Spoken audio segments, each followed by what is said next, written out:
Welcome to the American College of Cardiology's Conversation with Experts.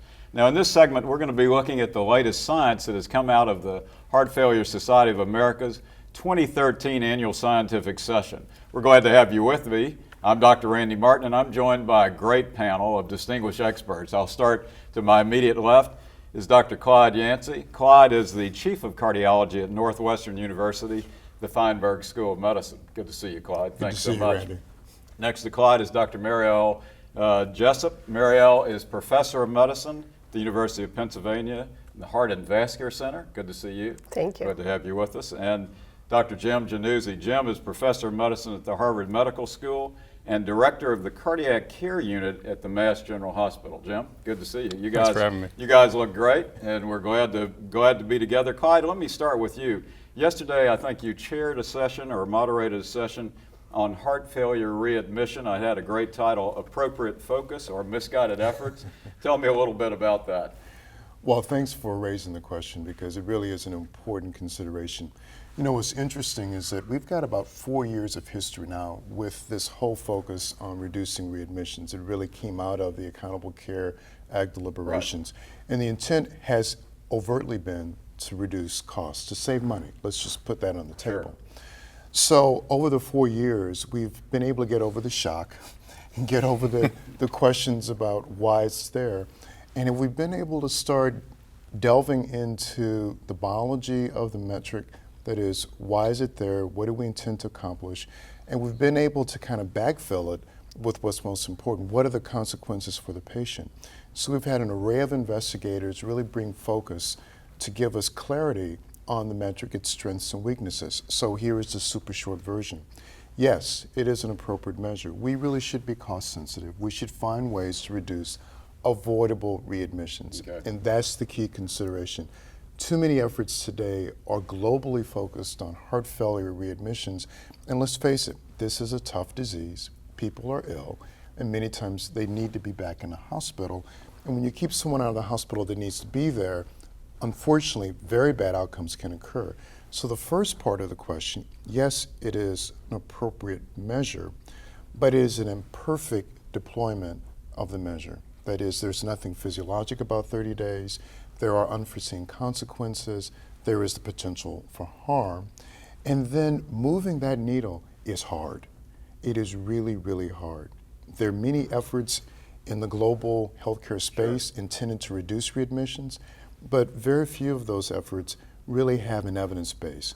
And one of the opportunities the three of us had was to work on the guideline writing committee for heart failure and review the available evidence. And remarkably, we were able to distill it into a very finite list of individual initiatives with at least some evidence base that they would make some difference on the metrics. So very quickly, it's coming back to see a provider within 7 days. It's going to a multidisciplinary center. Let me do this. I'm going to get Jim. I'm going to cut you off just for a second and say, Jim, you were shaking your head. Yes. Respond a little bit to what Clyde was saying. I mean, this is an appropriate metric. Is that correct? It's an appropriate metric, but it has to be deployed in an appropriate way. You know, to focus just on reducing 30-day readmission without improving the quality of care, I think, is the wrong-minded outcome. Right? So as Dr. Yancey was articulating in the guidelines, there's a very defined list of things that are really focused on optimal care for the patient. You know, and I think that there are places where there's room for improvement. And so optimizing our decongestive care in patients who come in volume overloaded, optimizing post-discharge follow-up, the adjustment of medications with proven mortality benefit rather than focusing just on diuretics. These are all things that I think we can do better, and with the hope that it will improve those metrics in parallel. Marielle, you were actively involved in this too. Your thoughts? Well, I think it's true that it's aimed at reducing costs, but we have to be on the side of the patient and say, what's the right thing for our patients? It is very clear from telemonitoring studies and other efforts in the past to keep people out of the hospital that sometimes we can keep people living longer by putting them in the hospital, and that's the real issue, is what's going to be the downside of this. Sometimes people don't want to be in the hospital, but they don't want to die either. So I think that's what so much of this activity is about. And Clyde's absolutely right. There's a long list that has been published of all of the efforts in the hospitals that they've done to try and reduce readmissions. But there's a very small number of those that have actually been shown to reduce long-term mortality. Clyde, I cut you off. Do you agree with these comments? No, I completely agree. No, you do. And I think it points out yet again how careful we have to be with these seemingly high-minded, appropriate interventions or appropriate objectives. We need to subject strategies and ideas to the same rigorous review that we would subject devices and drugs to as well. You know, to me, I'm listening to you and I'm thinking all I hear from hospital administrators is, you know, we've got to keep readmissions down, cost, penalties. How do you get, because you're going at it the right way. You all are talking what's best for the patient and best for the outcome for the patient and the family. So how do we get these two, because it is about the money, it is about quality ratings. How do we get these merged? How do we get that message out? So one of the first components of any successful readmission reduction program is putting together a multidisciplinary team. You must get buy-in. Everybody's got a stake in this. So the cardiologist, the hospital administrator, the nursing staff, the social work group, everybody has to be at the table. Primary care. Exactly. Absolutely. Right. Because this Family will only members. get more, Family members. Yeah. but it will only get more complex because as we deal with bundle payments and accountable care organizations, if we don't have a seamlessly integrated system with good communication for all parties, this will continue to be problematic. So how do you, you know, standing as a non-invasive cardiologist, as an echocardiographer, how do you make the determination and get the message out that Mrs. Jones, who was discharged 15 days ago, does need to come back and it's not a readmission failure? How do we get that message out? Well, I think that's a challenge, and I think what we've done at our own place is we, and this is probably what is the future, is algorithms of care with checklists and determinants of the kind of patient that needs to come directly into the hospital. So are they hypotensive? Are they not oxygenating well? Do they have a new arrhythmia?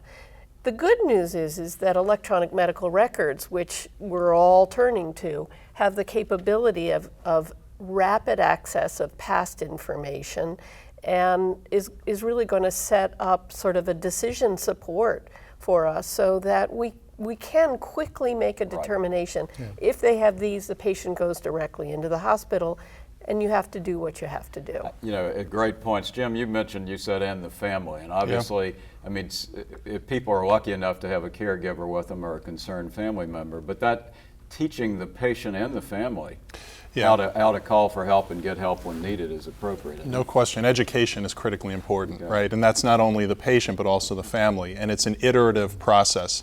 I think that, you know, all of us have had the experience where you sit with a patient for an extended period of time at hospital discharge, but they're just so overwhelmed that a week later when you see them in the office, it's as if they're learning these things for the first time.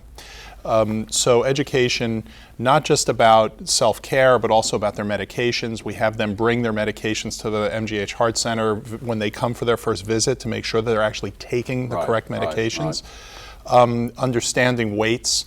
Understanding, even for those more sophisticated patients, the nuances of heart failure care, why they're taking the specific drugs they are, why we're targeting doses rather than blood pressure, why we're focusing on things like biomarkers to, you know, assess their risk. Absolutely. These are all things that I think are really important. I'm going to let you finish, but it sounds to me like you're really saying what's best for the patient and not looking at the 30-day readmission as a failure. If coming in's best, that's best. Clyde, I'm sorry, I cut you off twice. I won't do it a third time. Sorry. You're probably doing the right thing there.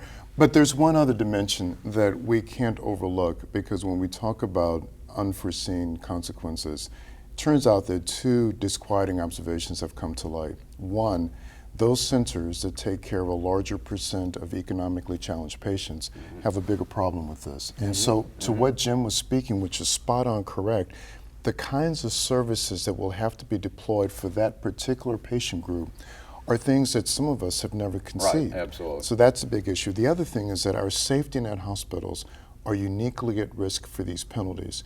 For them to suffer the penalty and not have the working capital to fulfill the mission is really troublesome. So we've got a lot of issues, Right. and hopefully the guidelines and everything that you all are working on are going to help. But I think getting the message out, I think it's really important to educate your non-heart failure physician and nurse practitioner colleagues about, because as I was saying, we hear 30-day readmissions, bad, bad, bad, we got to do everything, but you've made a good point to do all the right things for the patient. So great points. I'll let you finish. Well, I think this is something that everybody has heard, because if you're part of a hospital, this is on the radar screen, because it's not just heart failure, it's myocardial infarction, it's pneumonia, Bypass. and it is forcing us to look around outside the hospital and say, who are our real partners in taking care of patients? So as painful as it is painful medicine,